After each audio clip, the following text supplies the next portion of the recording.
Woo, backyard. All right, we're not gonna go way back. My property actually goes about 500 feet back that way, and it's abutted by an open field with lots of plantings in it. And then past that is a beautiful, healthy, kind of northeastern woodland. I don't know the specific community type, but lots of sugar maple, lots and lots of beech, Australia, the hop hornbeam, and then a gorgeous, robust, and diverse ephemeral wildflower community. It is absolutely full of ramps, which I hope to show you a video of soon. And then there's of course like cohoshes and other native woodland species. And it's cool that they let us walk back there on their trails. Our dogs love it. So anyway, my lot is nothing but junk. You can see it's all locust trees and the canopy. The sub-canopy is all like honeysuckle, just nasty. We're focused on the land management immediately adjacent to the house for now. You know, a lot of this is just me personally. Like, my job is theoretically temporary, so I'm seeing my land management choices in terms of what would your average person want. And I feel like your average person who might buy this home, if let's say, you know, I have to get a new job pretty soon, they probably won't be as interested in an ecologically healthy 2-acre space in the back. They'd probably be more interested in a, you know, somewhat pretty half-acre space in the front around this cabin, which looks like the kiosk of a national park. So don't think that I'm doing these things purely from an ecological standpoint. A lot of it is just like, okay, what would increase the value of a home? So yeah, this is going to be a project in the future. I mean, cutting out all these honeysuckle, we're drawing up all these garden plans. Like, this is what we do when we're bored. Kate and I just like sit with a piece of drafting paper and like block out what we want to plant in a garden. Oh man, like I've thought of mazes, I've thought of like big hedges, I've thought of like little pockets with like a small table.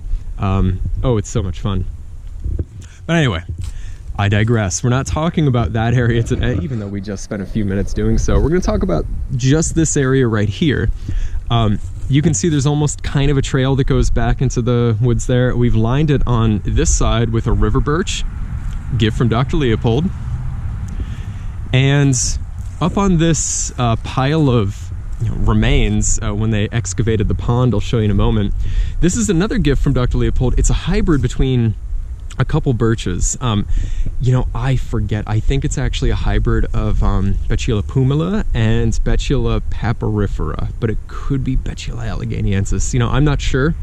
Suffice to say, it is a hybrid of two birches, and we don't know how big it's going to get. It could be relatively small, like the pumila, or it could be huge, like a paper birch. Who knows? So yeah, we've got this gauntlet of birches lining the general entrance. We're going to cut down some of these box elders and other stuff.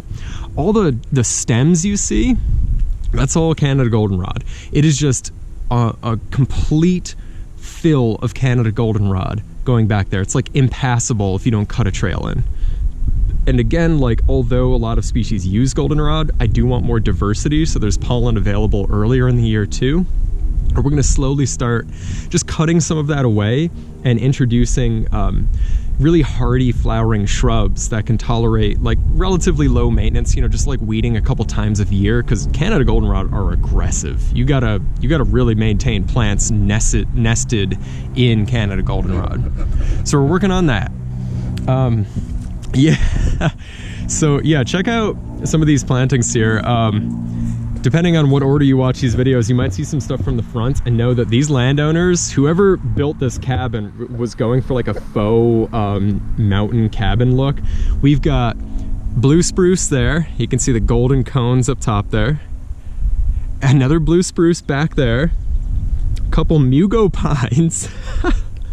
And got a juniper here, which I love. You know, the juniper I think looks right. But yeah, it's like we've got this cabin in Jamesville that's got all of these like Rocky Mountain supposed to look type species, even though, you know, like the blue spruce is a fairly narrow distribution.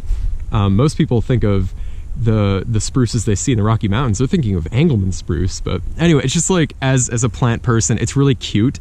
And I know I'm teasing them a little bit, but I just think it's like, okay, we've got a cabin. What goes with that? Spruce trees. So here's the berm of a little pond, and it's covered in vinca, periwinkle. You know, I don't like this stuff. I feel like it escapes too much, but you know, I gotta be honest, it is a good cover for the soil, so I think that's a smart choice. We planted more junipers. This is Juniperus horizontalis, gifts from Dr. Leopold. There's 2 there, and we hope that over time these will fill in. So we just took a hoe and we scraped back some of the periwinkle. You can see the remains of it there. So yeah, no herbicides, just lots of hard work. This is not something I would recommend for every landowner. It is a ton of hard labor.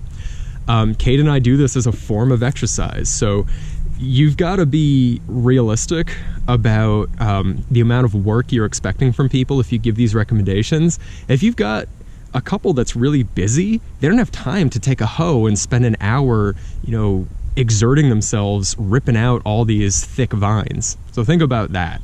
You might want to suggest they use either an herbicide or just heavy machinery. Lots of staghorn sumac coming in on this side of the berm there. Love this stuff. The deer have really been hitting it hard, both chomping it and rubbing their antlers on it, which is really annoying. It's like they only let it go so far and then they destroy it. We did take out a bunch of shrubby stuff from this edge here, just like a lot of honeysuckle and other exotics. Really wanted to open this up and expose this Cornus sericea, red twig dogwood. Doesn't that look nice?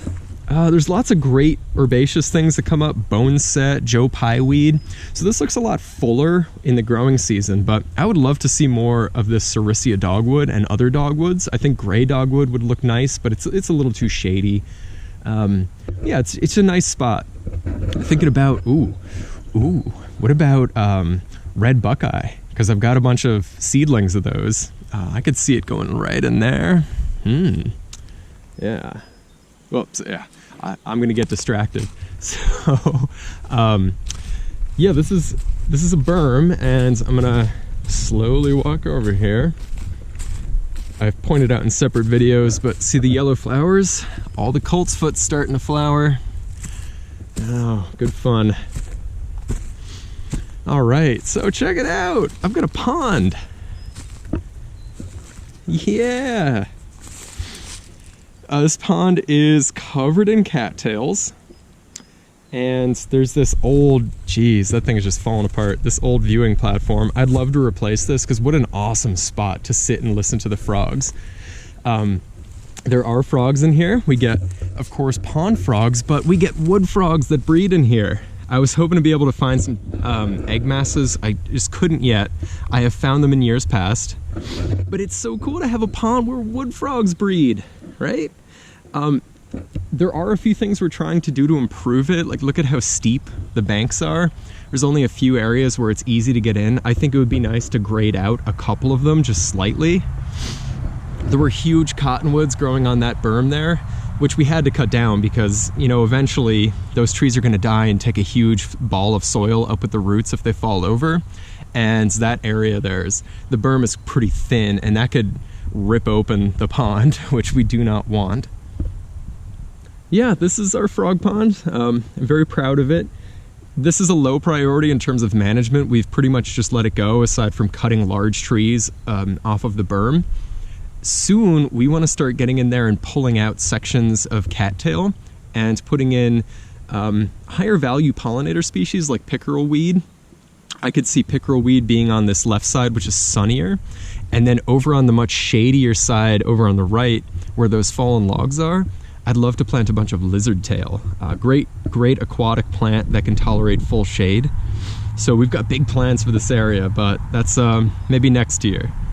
All right, there's my backyard and my frog pond. I hope you all enjoy.